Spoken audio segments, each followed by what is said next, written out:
Welcome back to the Mind Under the Beanie. This is Division, and today I would like to share with you the 7-step process of change, as well as its core components. The very first step to this process, similar to Abraham Maslow's hierarchy of needs, it is progressive. And as these changes are continuously made, they must be maintained throughout the entire process, throughout the entire life, if you intend on maintaining the change. And the very first step is entertainment. That's the one that we'll cover over today. What you entertain feeds your heart. It is filtered by means of your thought process. Whatever we dwell upon becomes ingrained within our subconscious state of mind.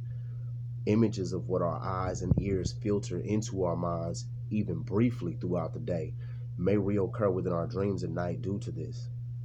The thalamus, which is a part of the human brain, it contains an almost endless amount of space in order to store images and information that we purposefully as well as unintentionally take in throughout the course of our day-to-day lives. Within a 60 to 70-year lifespan, which is supposedly the normal average which people live today, only 0.0001% of this vast space is used up. That's a 1 with 4 zeros in front of it, the point being right after the first 0. It's interesting, right? Just what are you putting there is the question. Another very important is, why is so much space put there for such a very short period of life? We only live 60, 70, maybe 80 or 90 years old, and then we're gone.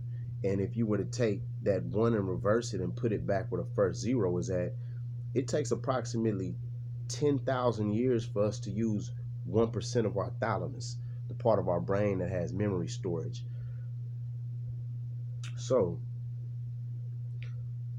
the person who gave us all of this space inside of our mind, obviously we like to think he has the answers, but the majority of mankind isn't real spiritual or religious, rather, and everybody has their own different beliefs, but one thing that we all have in common is that we're all human beings, and at some point in time we must all go back to that maker, creator, higher being, higher power, whatever have you. If you believe in the Big Bang Theory, eventually you go back to the bang. So the question is, how can we make these changes in our lives that we seem to have such difficulty with doing? And the very first thing that we have to do is change what we entertain, what we put there inside of our minds, because what we put in our minds is what we feed upon. And what we feed upon within our thought process is what we tend to act upon. So the next part to the 7-step process of change is thoughts. And I'll be sharing that with you again in another summary.